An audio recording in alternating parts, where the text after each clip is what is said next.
Hello everyone, Radhe Radhe, very good morning, नमस्ते, प्रणाम। कैसे हैं आप सभी? उम्मीद करती हूँ बहुत अच्छे होंगे, स्वस्थ होंगे, मस्त होंगे। Welcome back to my channel Ashi Rashi vlogs. मेरा नाम है रुचि। तो सुबह के बज रहे लगभग यहाँ पे 5:45 और मैं सुबह उठ के फ्रेश वगैरह होके डायरेक्ट आ जाती हूँ किचन में लंच की तैयारी के लिए। तो सबसे पहले यहाँ पे मैंने हस्बैंड को पानी गर्म करके दे दिया है, क्योंकि उन्हें मतलब उठने से पहले गर्म पानी चाहिए होता है। तो यहाँ पे मैं सबसे पहले उन्हें गर्म पानी दे के आती हूँ और उसके बाद फिर लग जाती हूँ मैं लंच की तैयारी में। तो मेरी हमेशा से आदत रही है कि मैं सुबह की आधी तैयारी जो है वो रात को ही करके रख लेती हूँ, जैसे कि प्याज लहसुन वगैरह ये सारी चीज़ें छील छाल के मैं रख लेती हूँ, क्योंकि इन्हीं सब चीज़ों में जो है वो ज़्यादा टाइम लगता है। लेकिन कल रात को मैंने किया नहीं, कभी कभी होता है ना, आलस की मारी या लेट हो जाते हैं तो हम नहीं करते तैयारी। तो अभी सुबह फटाफट से मैंने सारी चीज़ें छीली है और यहाँ पे अदरक लहसुन वगैरह कूट लिया था मैंने। तो जीरा और अदरक लहसुन हरी मिर्च का यहाँ पे तड़का लगाया है, साथ में ये प्याज जो है कट करके मैंने डाल दिया है। मेरा जो चॉपर था ना वो ख़राब हो गया है मेरे से ही, और वापस मैं सोच रही ऑर्डर करूँगी। तो मतलब कभी ऐसे होता है कि खाली होती भी हूँ, फ़ोन लेके बैठती हूँ तो ध्यान ही नहीं रहता है। तो ये रहता है कि चॉपर रहता है तो सुबह के टाइम बहुत ज़्यादा आराम हो जाता है, फटाफट से जो है प्याज वगैरह कोई सब्जी वगैरह हो तो चॉप हो जाते हैं, अदरवाइज़ थोड़ा सा टाइम लगता है। तो यहाँ पे सारे मसाले जो नॉर्मल मसाले सब्जियों में डालते हैं वही मैंने डाला है, बस उसे मैंने थोड़ा सा पानी डाल के भिगो लिया था।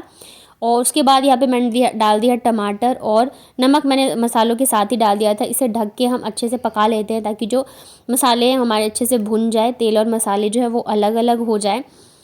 तो मसाले भुनने के बाद यहाँ पे मैंने आलू जो है बड़े बड़े साइज़ में कट करके रखे थे, तो आलू और मटर दोनों मैंने साथ में ही डाल दिया है। अब इसको मैं 5 मिनट के लिए मसाले के साथ अच्छे से भून लूँगी। मसाले जितने अच्छे से भूनते हैं सब्ज़ी जो है वो उतनी ही ज़्यादा टेस्टी बनती है। तो आलू और मटर सब अच्छे से भुन गए थे। अब मैं इधर मैं सब्ज़ी में पानी डाल के इसे सेट करके छोड़ देती हूँ। जब तक सीटियाँ आएंगी ना तब तक मैं फटाफट से आगे लंच की तैयारी कर लूँगी, क्योंकि आशीष जो है मतलब उसे मुझे 7:30 बजे तक जो है लंच मतलब नाश्ता करवाना रहता है। इधर हस्बैंड जो है उसे उठा के रेडी वगैरह करवा देते हैं, और बीच बीच में मुझे भी जाके देखना पड़ता रहता है। कई बार होता है कि कुछ नहीं मिल रहा हो या फिर वो बिज़ी हों तो फिर मैं ही रेडी करवा देती हूँ। वैसे अक्सर जो है आशी को वही रेडी कराते हैं। तो जब तक मैंने यहाँ पे आटा लगाई है और लोइया वगैरह बना के रखी थी तब तक सब्ज़ी जो है वो भी बन गई है, क्योंकि आलू मटर बनने में ज़्यादा टाइम नहीं लगता है, एक सीटी में ही बन जाते हैं। आलू भी मतलब कटे हुए होते हैं और मटर भी गलने में टाइम नहीं लगता है। तो बस अब मैं फटाफट से रोटियाँ बना देती हूँ। तो मैं एक साथ ही सारी रोटियाँ बना दूँगी, मतलब हस्बैंड के लंच के लिए भी और बेटी के लिए भी। और तब तक जो है वो भी सीटी भी आ जाएगी, मतलब निकल जाएगी, तो मैं दोनों को पैक कर दूँगी लंच। और सुबह पता है उठने की इच्छा बिल्कुल ही नहीं होती रहती है, लेकिन अगर एक बार आप हिम्मत करके उठ जाते हो ना, फिर आप में अपने आप ही काम करने की एनर्जी आ जाती है। क्योंकि और अभी तो चलो मैं ये सोचती हूँ कि हस्बैंड और आशी ही जा रही है, जब बाबू का जाना स्टार्ट होगा ना तब जाके और ज़्यादा मेरी जो सुबह का मेरा टाइम है ना वो बिज़ी हो जाएगा, क्योंकि दोनों को ही रेडी करना और सबका लंच पैक करना रहे।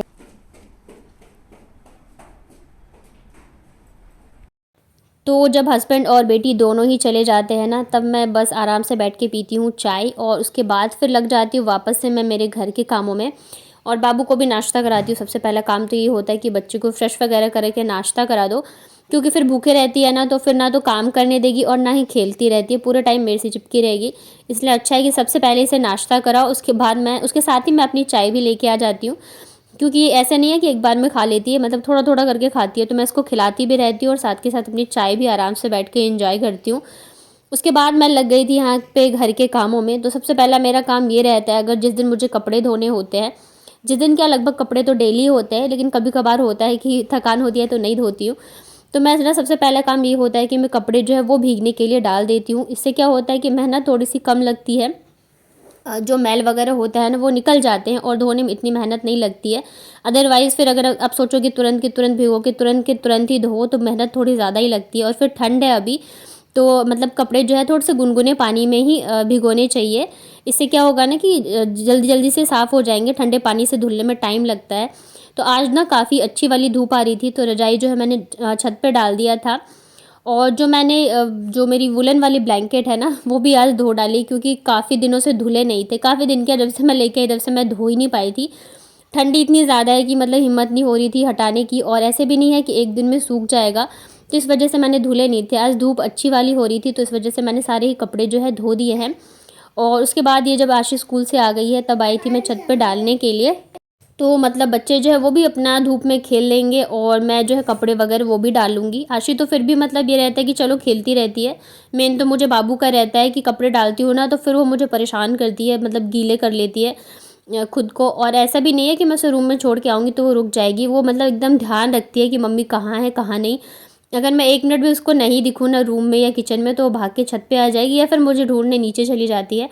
तो इस वजह से फिर मैंने सोचा चलो मैं साथ में ही लेके आ जाती हूँ। तो यहाँ पे सारे कपड़े जो है मैंने डाल दिए, काफ़ी सारे कपड़े हो गए थे।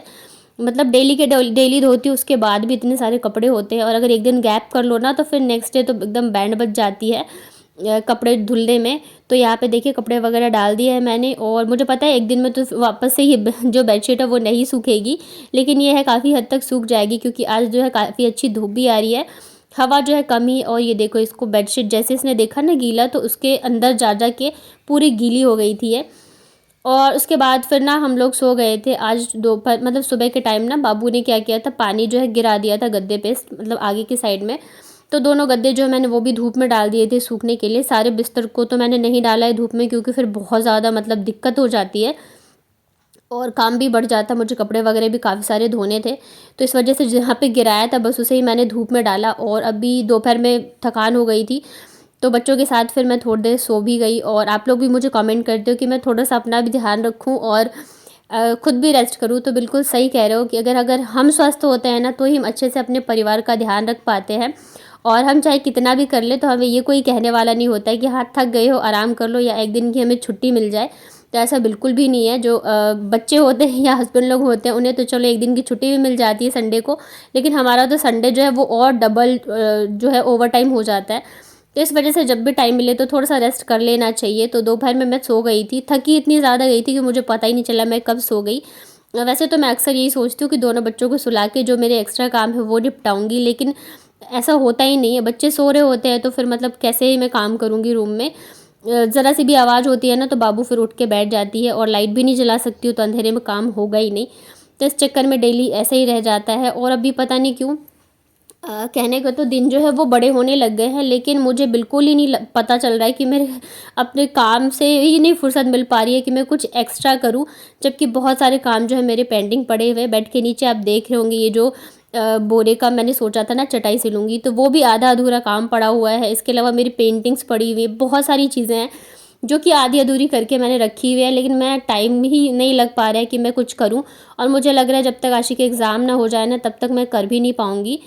तो अभी क्या है, इसके पास पूरा सिलेबस ख़त्म हो गया है तो स्कूल में भी मैम जो है इसको रिवीजन ही कराती हैं और मैं घर पे जो है फिर इसको रिवीजन कराती हूँ। तो मैंने सोचा है ना कि सब्जेक्ट वाइज मैं करवाऊँगी। वैसे तो ये कर लेती है जल्दी, लेकिन फिर भी छोटी है तो ध्यान तो देना पड़ेगा ही। तो अभी सबसे पहले इसका मैथ का एग्ज़ाम आने वाला है तो मैथ का मैंने इसको रिविज़न दे दिया है। रिवीजन क्या मतलब जो सिलेबस में है ना, तो सबसे पहले मैंने सोचा मैं टेस्ट ले लेती हूँ कि इसको कितना आता है कितना नहीं, और फिर उसमें जो मुझे लगेगी ना कमी तो मैं उसको वो करवाऊँगी। और यहाँ पे ढेर सारे कपड़े जो है वो इकट्ठे हो गए थे। कपड़े को धुलना ही काम नहीं होता है, उसे फोल्ड करके रखना भी बहुत बड़ा काम होता है।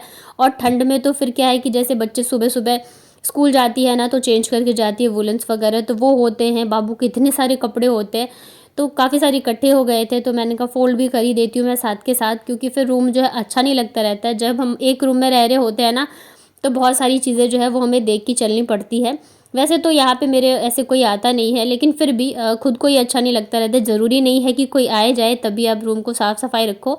और अभी क्या है, मुझे रूम में जो अलमारी वगैरह है ना उसमें से काफ़ी सारी चीज़ें हैं जो कि हटानी है, मुझे सेट करना है। लेकिन फिर वही है, टाइम का मतलब पता ही नहीं चल रहा है कि कहाँ जा रहा है मेरा टाइम और कैसे ख़त्म हो जाता है। अभी तो मतलब हमने सोचा था कि बाबू का एडमिशन करा देंगे, ये जाने लगेगी तो ये रहेगा कि 2 घंटा जो है मेरा फ्री रहेगा, तो मैं आराम से फ्री होकर काम कर पाऊँगी। लेकिन फिर क्या है कि दोनों की तबीयत ख़राब हो गई, तो फिर ये रहता है अब 8:30 बजे से स्कूल है तो कैसे ही जाएगी, तो इस चक्कर में मतलब भेजा नहीं मैंने। और फिर ये है शाम का, दोनों बच्चे गए थे नीचे, हस्बैंड जो है ये लेके आए थे मैड एंगल्स, तो एक पैकेट तो हम लोगों ने खा लिया था, एक पैकेट बच्चों के लिए रख दिया था। ज़्यादातर मतलब कोशिश करते ना ही दे, और ये ना खाने में बहुत ज़्यादा टेस्टी लगते रहते चटपटे से। शाम होते होते मेरे बैक पेन जो है वो स्टार्ट हो गया था, क्योंकि थोड़ी सी अभी मैंने अपनी हेल्थ को लेके भी लापरवाही करी है, क्योंकि अब क्या करूँ, बच्चों की तबीयत ख़राब है तो या तो आप बच्चों का ही ध्यान रख लो, घर के काम टाइम पे निपटा लो, या फिर आप खुद का ही ध्यान रखो। तो हम हमेशा यही करते हैं कि घर के काम और बच्चों और हस्बैंड के आगे अपनी हेल्थ को जो है एकदम से साइड में रख देते हैं, और फिर क्या होता है ना, लापरवाही करते करते फिर मतलब बीमार पड़ जाते हैं ज़्यादा। और मेरे साथ तो ये भी नहीं है कि अगर मैं बीमार भी हूँ तो मुझे एक दिन का रेस्ट मिल जाए, क्योंकि मुझे ही सारी चीज़ें करनी है। तो अभी जैसे जैसे गर्मी आएगी ना, तब जाके शायद थोड़ा सा मुझे टाइम मिलने लगे, या तो बाबू जो स्कूल जाएगी तब जाके, तभी देखते 1-2 दिन के अंदर ही हम इसे भेजना शुरू कर देंगे। तो यहाँ पे लग गई थी मैं डिनर की तैयारी में। तो आज बना रही हूँ मैं एग करी। मैंने ही बोला था कि हस्बैंड को लेके आना। अक्सर मैं ही मना करती हूँ कि नहीं लाने के लिए, क्योंकि बहुत ज़्यादा झंझट रहता है इस वजह से। लेकिन आज मैंने ही बोला था लाने के लिए, क्योंकि कभी कभार मन भी करता है खाने का, और फिर यह है कि सबको सर्दी जुकाम हो रखा है, तो एग जो है गर्म होता है, तो खा मतलब सर्दी जुकाम में आराम रहेगा। वैसे तो हस्बैंड जो है बॉयल लेके आ जाते हैं, तो दोनों बच्चों को मतलब खिला देते हैं हम लोग। लेकिन आज मैंने कहा चलो मैं सब्ज़ी बना देती हूँ। तो यहाँ पे मसाले जो है अच्छे से भुन गए हैं। एग जो है पहले से मैंने फ्राई करके रखे थे। तो मसालों के साथ मैं इसको 5 मिनट के लिए ऐसे ढक के छोड़ देती हूँ। क्या होता है ना, सारे मसाले एग के अंदर अच्छे से आ जाते हैं, और फिर खाने में बहुत ज़्यादा टेस्टी लगते रहते हैं। तो ग्रेवी यहाँ पे मैंने चावल और रोटी दोनों के हिसाब से डाला है, क्योंकि मैं दोनों ही बनाने वाली हूँ। बच्चों के लिए रोटियाँ बनाऊँगी और हम लोग थोड़ा सा चावल भी खाएँगे। वैसे क्या है ना कि बच्चों को सर्दी जुकाम है, तो चावल अभी कम ही बन रहा है, क्योंकि फिर सामने खाओ ना तो फिर ये रहता है बच्चों का भी मन करता है, और नहीं दो तो अच्छा नहीं लगता रहता है। तो सब्ज़ी बनने के बाद फिर सबसे पहले मैं पूरा गैस और किचन काउंटर को क्लीन करूँगी। उसके बाद जाके फिर मैं रोटी और चावल बनाऊँगी, क्योंकि फिर इसी गैस पे बनाऊँगी ना तो सारे ही गंदे हो जाएंगे। जैसे मैं रोटियाँ बनाऊँगी तो फिर जैसे जिसमें मैं आटा रखती हूँ वो सब कुछ वो गंदा हो जाएगा। तो इस वजह से सबसे पहले मैं गैस को ही क्लीन कर देती हूँ, और उसके बाद जाके फिर मैं चावल और रोटी वगैरह बनाऊँगी। और क्या होता है, जैसे चावल ही थोड़े से बच गई या रोटी बच, तो फिर ना उसे रखने में दिक्कत हो जाती है। तो इस वजह से मैंने सोचा आज ना सबसे पहले मैं यही काम करती हूँ। और यहाँ पे मतलब हस्बैंड भी और बेटी मतलब आशी दोनों नीचे गए हुए थे। बाबू भी गई हुई थी, लेकिन फिर वो आ गई थी तुरंत ही। मतलब ऐसे सोचते मैं चलो 10 मिनट नीचे चले जाए तो मैं आराम से कोई काम कर लूँ, तो ऐसा होता नहीं है, तुरंत ही आ जाएगी। मतलब इसको मेरे बगैर बिल्कुल ही चैन नहीं है। तो मुझे कभी कभी ये लगता रहता है पता नहीं ये स्कूल में भी कैसे रहेगी, नहीं रहेगी। तो यहाँ पे देखिए मैंने चावल रख दिया, आटा मैंने पहले ही लगा के रखा था। तो बस फटाफट से मैं रोटियाँ बना लेती हूँ। और इधर मैं रोटी बना रही हूँ, उधर पता नहीं है कि कुछ ना कुछ शैतानी करती रहती है ना, तो मुझे देखना पड़ता है, नहीं तो फिर चोट लगा लेगी या कुछ नुकसान ही कर देगी। तो बस यहाँ पे मैं बनाती हूँ फटाफट से रोटियाँ, उसके बाद करेंगे हम लोग डिनर। और इसी के साथ अपना ये वाला व्लॉग एंड करती हूँ। उम्मीद करती हूँ आप लोगों को मेरे व्लॉग्स अच्छे लगते होंगे। अच्छे लगते हैं तो प्लीज़ लाइक किया करिए, मेरे चैनल को सब्सक्राइब करिए, साथ में नोटिफिकेशन बेल होगा उसे भी क्लिक कर लीजिए। तो जो भी मैं वीडियोज़ वगैरह डालूँगी आप लोगों तक नोटिफिकेशन